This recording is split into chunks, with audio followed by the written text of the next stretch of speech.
Hi everyone. जेडबलई और NEET को लेकर एक बहुत बड़ी अपडेट है।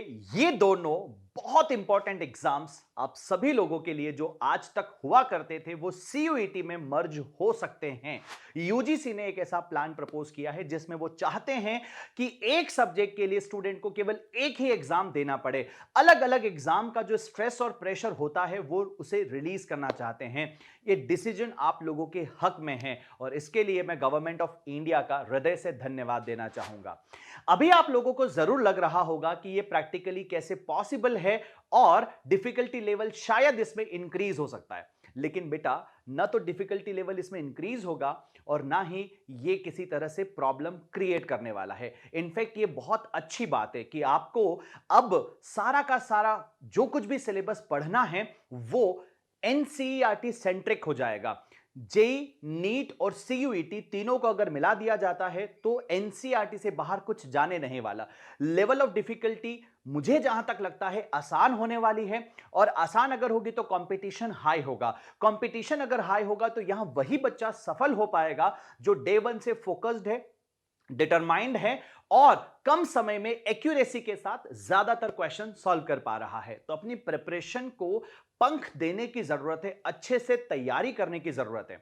कुछ बच्चे जरूर अभी ये सोचने लगे हैं जब से ये न्यूज आई है कि अब फाइनल डिसीजन जब आएगा तब से हम अपनी प्रिपरेशन शुरू करेंगे। आप ऐसी गलती बिल्कुल मत करिएगा, अपनी तैयारी एज इट इज चलते रहने दीजिए।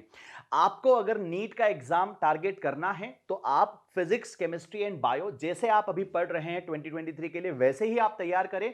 अगर ये यूनिफाइड एग्जाम होगा तो गवर्नमेंट कह रही है कि लगभग 43 लाख स्टूडेंट्स थे जिन्होंने अलग अलग इन सभी एग्जाम्स को लिखा है। अब हम चाहते हैं कि सबके लिए एक यूनिफाइड एग्जाम हो जाए, जो काफी हद तक वैलिड भी है बेटा, क्योंकि एग्जाम जब कंडक्ट होगा तो उसमें गलतियों के चांसेस भी बहुत कम हो जाएंगे। अभी आपने देखा कि जेडबलई का जो 2022 का एग्जाम था उसमें कितनी सारी गलतियां हुई हैं। तो इन गलतियों को रिड्यूस करने के लिए, आपका प्रेशर रिलीज करने के लिए ये यूनिफाइड एग्जाम का आइडिया है। जेडबलई एडवांस अपनी जगह एज इट इज रहेगा, उसमें कोई बदलाव नहीं होंगे।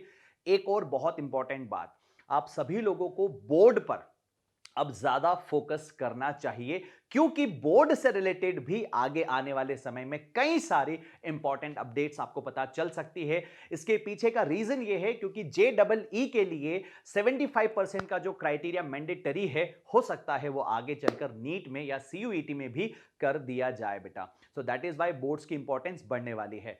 तो अपनी प्रिपरेशन को स्ट्रेंथन करो और अगर आपको फिजिक्स में, केमिस्ट्री में, दोनों ही सब्जेक्ट में किसी भी तरह का स्टडी मटेरियल रिक्वायर्ड है, चाहे वो डीपीपी हो या हैंड रिटन नोट्स हो या इस तरह की कोई अपडेट हो बेटा, आप हमारा टेलीग्राम चैनल ज्वाइन कर सकते हैं जो डिस्क्रिप्शन बॉक्स में आपको मिल जाएगा और वहां से आप अपनी प्रिपरेशन को स्ट्रेंथन कर सकते हैं। So wish you all the very best. Bye bye, take care.